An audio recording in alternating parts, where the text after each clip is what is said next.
واتقوا يوما لا تجزي نفس عن نفس شيئا ولا يقبل منها شفاعة ولا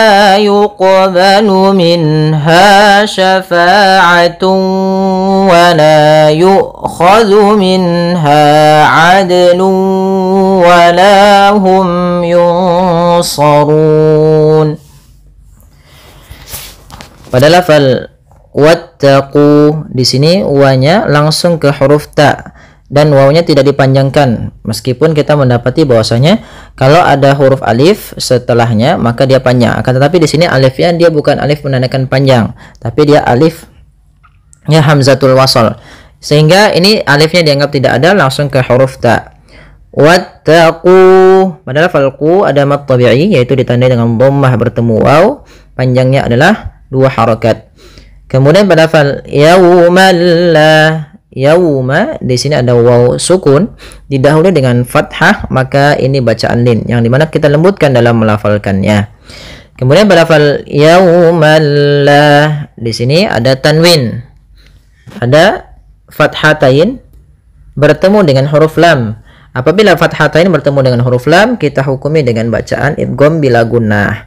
Ya, kami ulangi, ada fathatain. Fathatain itu garis 2 atas bertemu dengan lam. Maka cara membacanya fathatain itu, misalkan ada huruf ba, maka dia kita baca dengan ban. Awalnya dia huruf n. Setiap fathatain itu pasti bunyi belakangnya n atau nun. Maka nunnya ini kita hilangkan, kita ganti huruf setelahnya. Kalau dia idgham, maka kita ganti di sini langsung dengan lam. Berarti balla. Maka di sini malla. Maka yaumalla. Tapi perlu diingat, bila gunnah berarti tidak disertai dengan gunnah, sehingga langsung saja, tidak boleh ditahan, tidak dibaca yaumalla, tidak, tapi langsung saja yaumalla. Kemudian pada lafal la sendiri ada bacaan mad tabi'i, yaitu ditandai dengan fathah bertemu dengan alif. Kemudian pada lafal tajzi di sini ada huruf jim yang diwarnai dengan warna biru. Ini ada bacaan kita namakan dengan bacaan qalqalah. Apa itu qalqalah? Qalqalah ada pantulan atau getaran dan semisalnya. Maka di dalam membaca qalqalah ini ada beberapa yang terjadi kesalahan. Di antaranya yang pertama, tidak memantulkan huruf qalqalahnya. Contoh yaumal la tajzi, ini enggak mantul, maka dia salah. Yang kedua yaitu menambahkan hamzah, misalkan tajzi, la tajzi, ini menambahkan hamzah. Atau dia putus, misalnya tajzi, nah ini putus.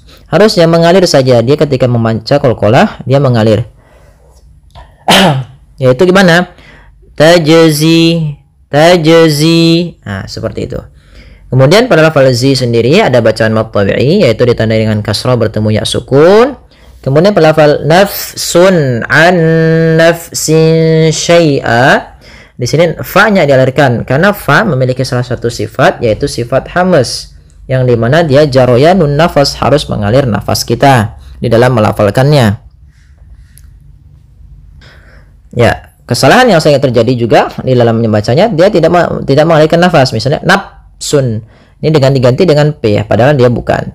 Kemudian pada lafal sun ada bacaan izhar halqi, yaitu ditandai dengan adanya setiap harokat an, in, un atau fathatain, kasrat, dhammatain ketemu dengan huruf yang dimana dia huruf ain, atau dia huruf-huruf yang keluar dari tenggorokan kita. Huruf yang keluar dari tenggorokan itu ada 6, hamzah, kemudian ha, ada ha kecil, ada kho, ada ghain, ada ain atau ain ghain. Nah, ketika 6 huruf ini datang setelah huruf tanwin atau huruf nun sukun, maka ini kita hukumi dengan bacaan izhar halqi. Izhar artinya jelas, halqi tenggorokan. Dari kata tenggorokan, dari kata halqun. Halqi itu nisbatnya. Nafsun harus jelas suara tanwinnya, tidak boleh nafsun gitu. Atau nafsun, nggak boleh ditahan juga, tapi dia dibaca dengan jelas. Kemudian pada lafal an nafsin syai'a, pada lafal nun mati bertemu nun, ini ada bacaan idgham bi gunnah. Ya, idgham bi gunnah. Nah, ada bacaan idgham bi gunnah. Yang dimana dia di sini kita harus membacanya nunnya masukkan ke nun kedua dan disertai dengan gunnah. Nah, kesalahan yang terjadi tidak menahan gunnahnya an nafsin langsung, tapi benar ditahan dulu an nafsin syai'a. Lafal sin di sini sebenarnya ada bacaan ikhfa. Kami salah menuliskannya, ini tidak ada panah di sini. Maka di sini an nafsin syai'a. Pada lafal tanwin ketemu dengan huruf sin, ini kita namakan dengan bacaan ikhfa. Apa itu ikhfa? Ikhfa itu membaca di antara izhar dan idgham. Jadi dia harus disamarkan, atau bunyinya kadang-kadang ada yang pakai tapi ada juga yang tidak. Tapi menyamarkannya dengan langsung disamarkan ke hurufnya. Nafsin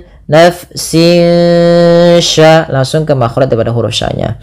Kemudian pada lafal syai'a wa, pada lafal syai' di sini ada bacaan lin, yaitu huruf ya sukun didahului dengan fathatai, dibandingkan fathah.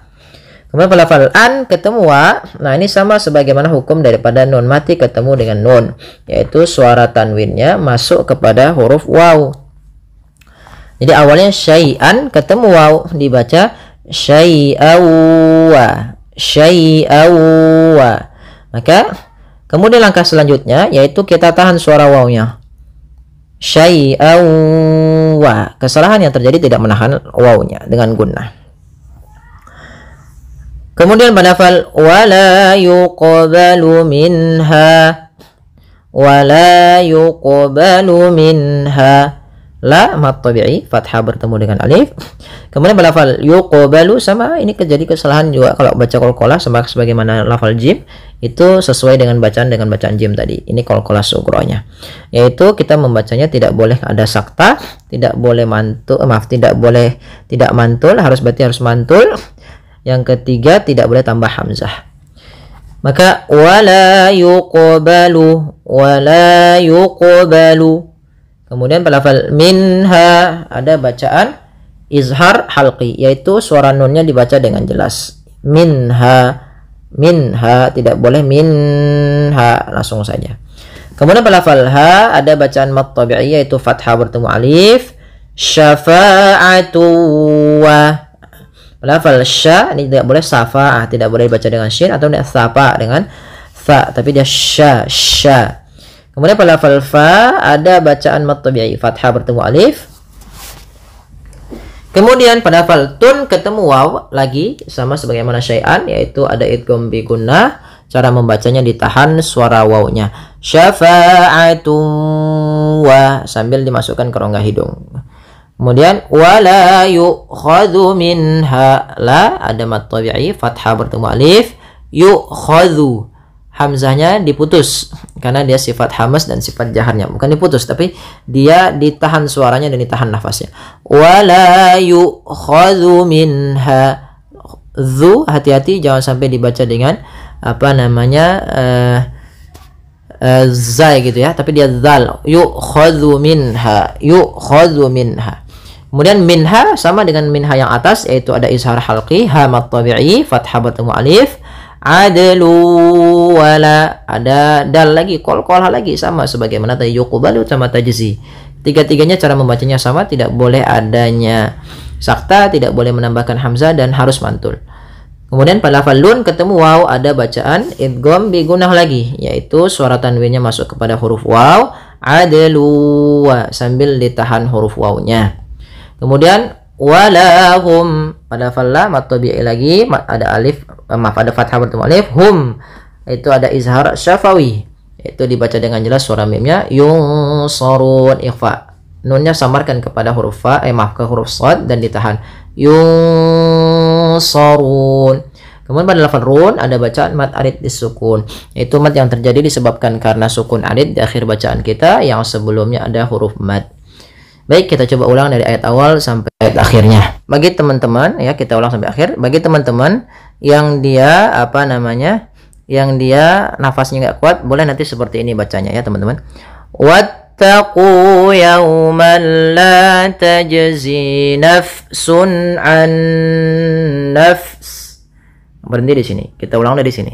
La tajzi nafsun an nafs nafsin syai'an wa la yuqbalu minha. Berhenti di sini. Ulangi dari lafal waw. Wa la yuqbalu minha syafa'atu wa la yu'khadhu minha. Ulangi lagi. ولا يؤخذ منها عدل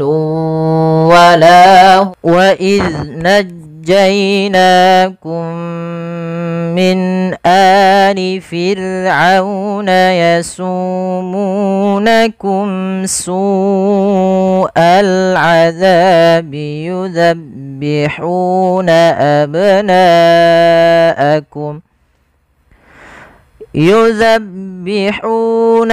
أبناءكم ويستحيون نساءكم وفي ذلكم بلاء من ربكم عظيم. Pada lafaz bacaan wa idz najjainakum, hati-hati pada lafal zal, jangan sampai huruf zal ini terpantulkan. Kesalahan yang terjadi adalah memantulkan zal ketika dia berharokat sukun. Contoh wa iz najjaina, wa iz, ini memantul, harusnya tidak boleh mantul. Bagaimana supaya tidak memantul? Adalah ujung lidah kita menempel dengan gigi sari atas. Wa iz, dan dia punya sifat rakhawah, mengalirnya suaranya. Wa iz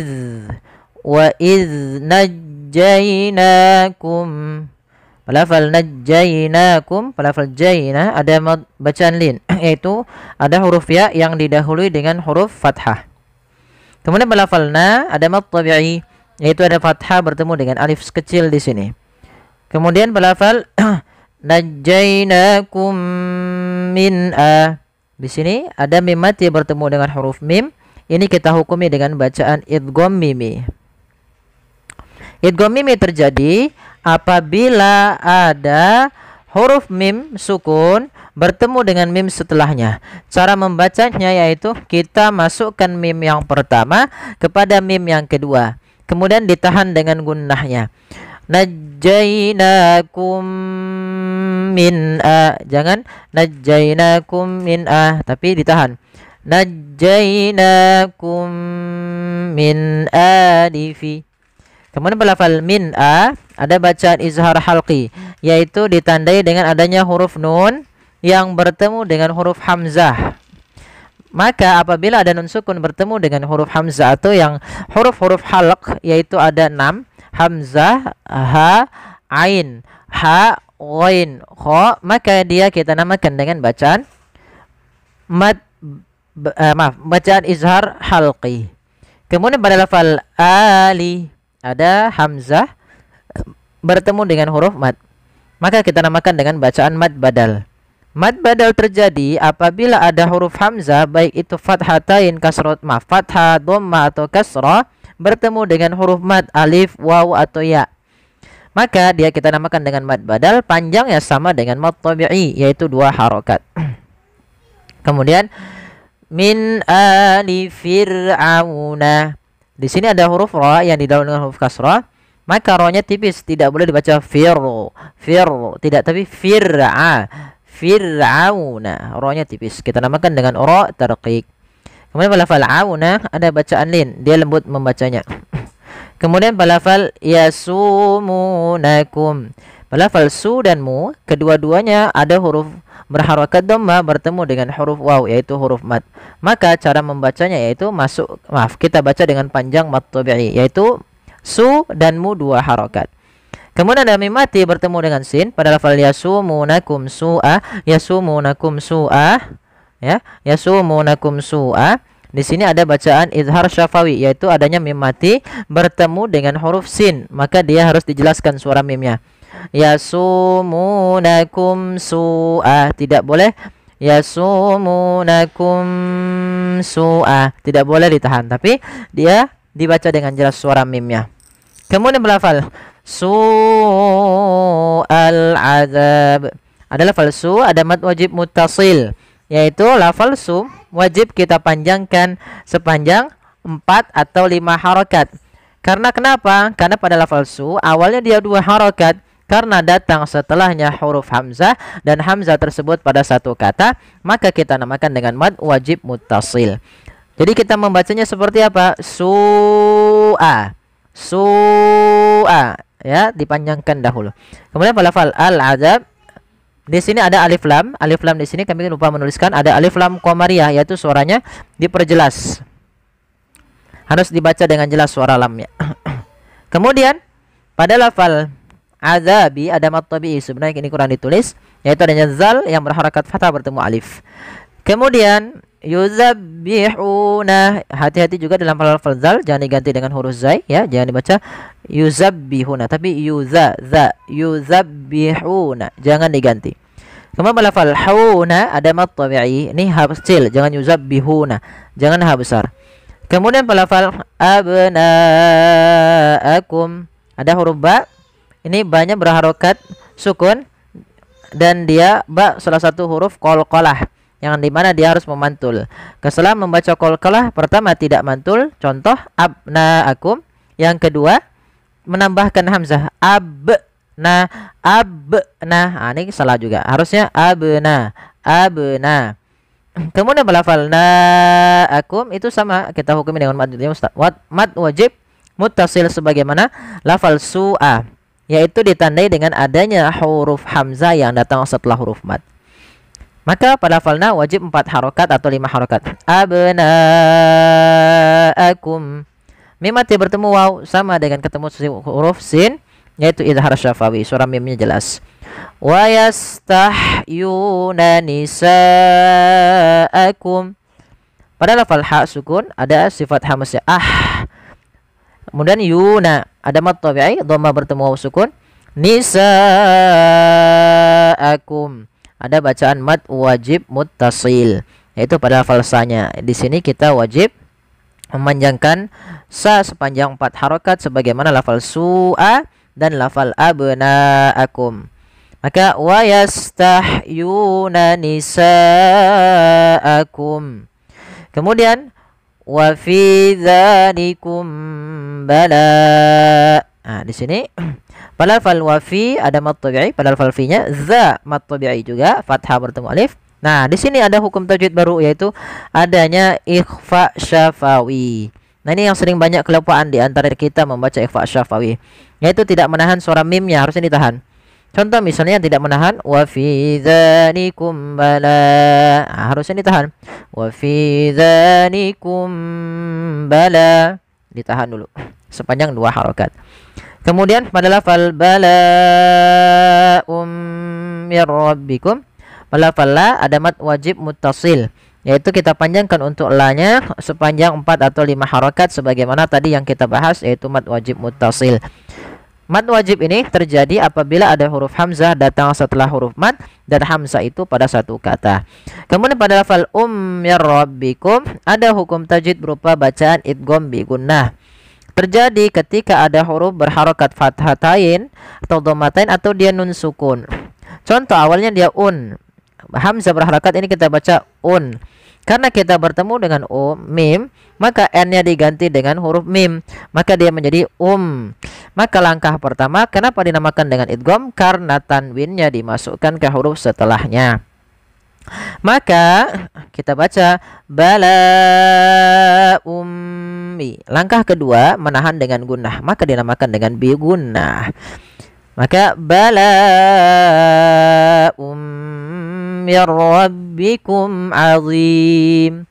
Walafal mir rabbikum, di sini nun sukun bertemu ra, maka kita namakan dengan idgham bila gunnah.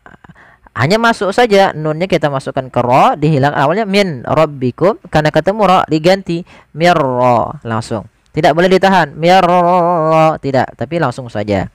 Kemudian pada rabbikum azim, mim mati ketemu ain, ada izhar syafawi. Izhar syafawi ini lebih mudah diingat karena dia bertemu dengan seluruh huruf hijaiyah ketika ada huruf mim mati bertemu dengan seluruh hijaiyah kecuali mim dan ba. Kemudian pada lafal azim ada bacaan mad arid lisukun, dan hati-hati dalam lafal dha jangan dibaca dengan azim, nanti diganti dengan huruf zai jadinya, atau ajim dengan huruf jim, salah. Dia haruf dha dhi azim.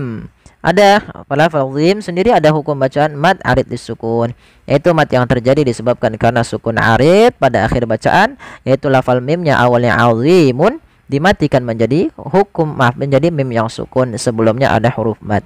Maka inilah kita namakan dengan mad arid lisukun. Kita boleh memanjangkan 2 harokat, boleh pula 4 harokat, boleh pula 6 harokat. Baik, alhamdulillah kita telah menyelesaikan bahasan hukum tajwid pada surah Al-Baqarah ayat 49. Semoga yang ini bermanfaat. Demikian, jazakumullahu khairan. Wassalamualaikum warahmatullahi wabarakatuh. Oh ya, mohon bantuannya teman-teman untuk like, share, dan subscribe. Terima kasih.